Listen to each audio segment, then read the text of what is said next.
समंदर में गुम होने वाले पाकिस्तानी बाप बेटे के बारे में कहा गया कि इनके पास वक्त बहुत कम बचा है और सिर्फ 2 बजे तक ही उनकी ऑक्सीजन मौजूद है। मगर हैरत अंगेज तौर पर जैसे ही 2 बजे तो उसके फौरन बाद अमरीकी मीडिया पर खबरें चलना शुरू हो गईं कि आबदोज का मलबा तलाश कर लिया गया है और आबदोज एक जोरदार धमाके के नतीजे में फटी थी। मिलने वाला मलबा उसी आबदोज का है कि जिसमें वो पाकिस्तानी बाप बेटा मौजूद थे कि जो टाइटैनिक का मलबा देखने गए। अमरीकी मीडिया ने इस हवाले से एक और भी चकरा देने वाला बयान जारी करते हुए कहा कि इस हवाले से 2 खबरें सामने आ रही हैं, एक अच्छी और एक बुरी। बुरी खबर ये कि आबदोज में मौजूद 5-6 लोग अब जिंदा नहीं बचे हैं और अच्छी खबर ये है कि वो तड़प तड़प कर नहीं मरे बल्कि एक ही सेकंड में उनकी आबदोज टुकड़े टुकड़े हुई और उनके बीच चीथड़े उड़ गए। हालांकि ये वही अमरीकी मीडिया था कि जो इस खबर से पहले तक मुसलसल ये राग अलापता रहा कि आबदोज से सिग्नल्स मिल रहे हैं,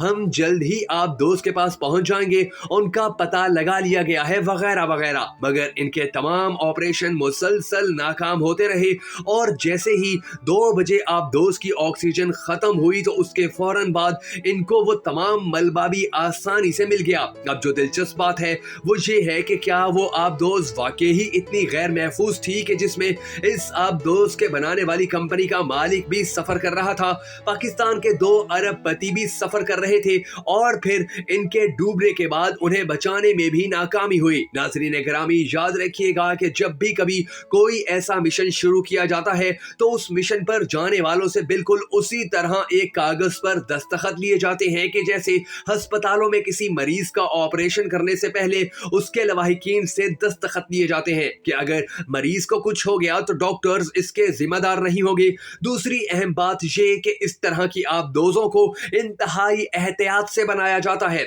और कहीं किसी भी किस्म की कोई कमी कोई कोताही नहीं की जाती। यही वजह है कि दुनिया भर की अफवाज जो आबदोजें इस्तेमाल करती हैं वो कई महीने पानी में रहने के बावजूद सही सलामत वापस आ जाती हैं और उनके अमले को भी कोई नुकसान नहीं पहुंचता। तो सवाल पैदा होता है कि जब इतनी बड़ी बड़ी आबदोजों को इतना महफूज बना लिया जाता है तो इस छोटी सी कैप्सूल आबदोज में कोई खामी कैसे बाकी रह गई कि जिसमें उसका मालिक भी सफर कर रहा था। दूसरी अहम बात ये कि इस किस्म की आबदोजों में जब भी कोई टेक्निकल मसला आता है तो इसमें शदीद दबाव और प्रेशर बनना शुरू हो जाता है। इसके बाद एक सुपर सेकंड में ही वो आबदोज टुकड़े टुकड़े हो जाती है। ये काम इतने कम वक्त में होता है कि जिसे अल्फाज में बयान करना भी मुमकिन नहीं। दुनिया भर के माहिरीन इस बात पर भी हैरत का इजहार कर रहे हैं कि आखिर ये कैसे मुमकिन है कि इतने बड़े मिशन पर जाने वाली आबदोज का कम्युनिकेशन सिस्टम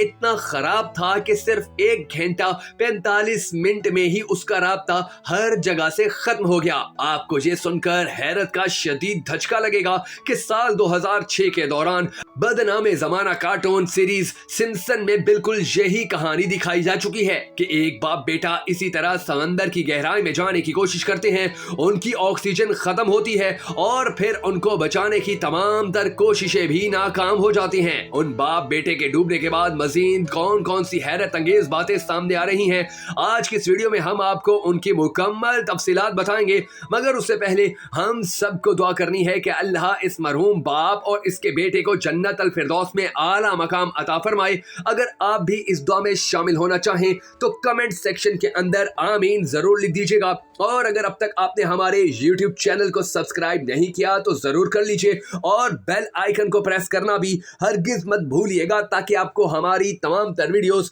इसी तरह बर वक्त मौसूल होती रहे। नाज़रीन गिरामी, जैसे ही इस आबदोज के मलबे मिलने की खबर सामने आई तो बड़े बड़े लोग और माहिरीन अमरीकी मीडिया पर आकर कहने लगे कि हमने तो पहले ही कह दिया था कि ये मिशन किसी सूरत ना भेजा जाए, इसमें बहुत सारी खराबियां हैं, आबदोज ठीक नहीं है, उसके अंदर गैस का सिस्टम ठीक से काम नहीं कर रहा। यानी सवालात बहुत किए जा रहे हैं मगर जवाब एक भी सामने नहीं आ रहा। बिल्कुल उसी तरह जिस तरह जब टाइटैनिक डूबा था तो उसके बारे में भी ये सवाल खड़ा हुआ कि इसमें लाइफ सेविंग बोट्स इतनी कम क्यों थी और जो मौजूद थी उनमें भी लोगों को बचाया जा सकता था। मगर اس کے باوجود بھی کسی کو نہیں بچایا جا سکتا۔ اب ان سوالوں کے جواب آج تک سامنے نہیں آئے ہیں اور آبدوز والے معاملے میں بھی اٹھنے والے سوالوں کو حل کرنے کی کہیں بھی کوشش نہیں کی جا رہی کہ جیسے ہی آکسیجن ختم ہوئی تو ان کو فوراً ملبہ کیسے مل گیا۔ دیکھیں، شہزادہ داؤد کھرب پتی تھا۔ یہ لوگ جب ایسے مشن پر جاتے ہیں تو انہیں پتا ہوتا ہے،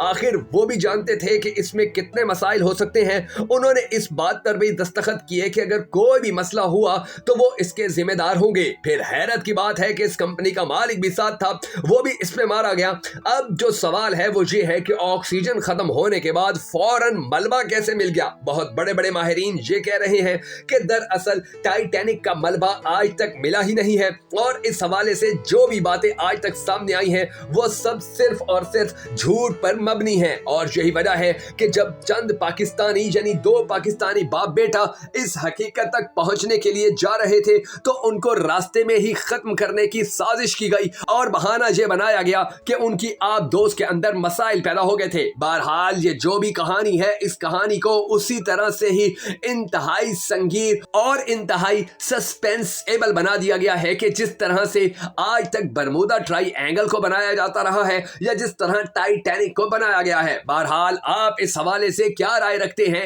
کمنٹ سیکشن میں اپنی قیمتی رائے کا اظہار ضرور کیجیے گا، کیونکہ اب جیسے جیسے اس کہانی کے حوالے سے تفصیلات سامنے آ رہی ہیں ویسے ویسے ہی بڑے بڑے سوالات کھڑے ہو رہے ہیں۔